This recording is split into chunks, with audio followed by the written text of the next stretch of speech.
જય શ્રી કૃષ્ણ મિત્રો, નિત્ય સત્સંગમાં આપ સૌનું સ્વાગત છે। આજે આપણે સાંભળીશું પુષ્ટિ માર્ગમાં પવિત્રા એકાદશીનું મહાત્મય। જો આ વિડીયો તમને પસંદ પડે તો લાઈક અને શેર કરી ચેનલને સબસ્ક્રાઇબ જરૂરથી કરજો। પુષ્ટિ માર્ગ ભાવાત્મક છે, જેમાં પવિત્રા એકાદશીનું વિશેષ મહત્વ છે। શ્રી મહાપ્રભુજી શ્રી દામોદરદાસ હરસાણીની સાથે કે જેઓને સર્વપ્રથમ બ્રહ્મ સંબંધ લેવડાવ્યું હતું, તેઓની સાથે શ્રી યમુનાજીના કિનારે ગોવિંદ ઘાટ ઉપર ચિંતામગ્ન સ્થિતિમાં બિરાજમાન હતા। તેમને બહુ જ વિરહ તાપ થઈ રહ્યો હતો। ત્યારે શ્રીજી બાવા તે સહન ન કરી શક્યા અને 1547ના શ્રાવણ સુદ એકાદશીની મધ્યરાત્રિએ ગોકુલમાં શ્રી મહાપ્રભુજીની સમક્ષ પધાર્યા અને આજ્ઞા કરી, વલ્લભ, તમને જીવના ઉદ્ધારની ચિંતા થાય છે ને? પણ આ કળિયુગમાં જ્ઞાન, કર્મ કે યોગથી જીવનો ઉદ્ધાર થાય એ શક્ય નથી।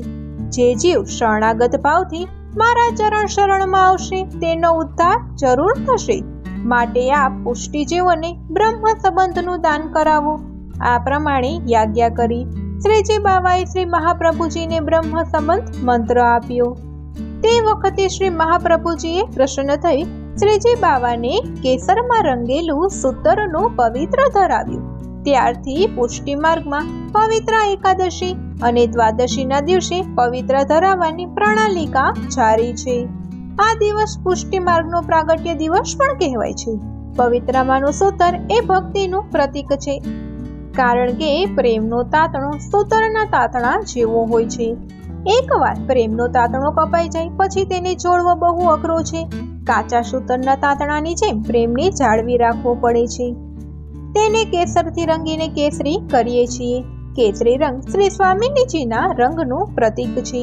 શ્રી સ્વામિનીજીના ભાવથી તે શ્રી ઠાકોરજીને અંગીકાર કરવામાં આવે છે। એનું નામ પવિત્રા છે, એટલે પ્રેમ જેવી બીજી કોઈ વસ્તુ પવિત્ર નથી। એટલે કેસરના રંગમાં રંગી કેસરી પવિત્ર શ્રી ઠાકોરજીના કંઠમાં ધરાવવામાં આવે છે। સાથે મિશ્રીનો ભોગ પણ ધરીએ છીએ અને એને પણ કેસરથી રંગી પ્રભુને અંગીકાર કરાવીએ છીએ। પવિત્રા સૂત્ર સિવાય રેશમી પણ મળે છે। રેશમ એ હૃદયની કોમળતાનું સ્વરૂપ છે। પ્રેમ કોમળમાં પણ કોમળ છે। નારદ ભક્તિ સૂત્રમાં એને સૂક્ષ્મથી સૂક્ષ્મ સ્વરૂપનો કહ્યો છે। 360 તારનું એ પવિત્ર બને છે। આપણે જ્યારે ઠાકોરજીને પવિત્ર ધરાવીએ છીએ ત્યારે આપણા હૃદયમાં રહેલા કોમળ અને પવિત્ર ભાવ અર્પણ કરીએ છીએ। વર્ષના 360 દિવસની તમામ ભાવાત્મક સેવાઓ પવિત્રના સ્વરૂપે આપણે શ્રી ઠાકોરજીને અંગીકાર કરીએ છીએ। પવિત્રા શ્રી ગુરુદેવને, શ્રી વલ્લભકુળને અને વૈષ્ણવોને પણ અર્પણ કરાય છે।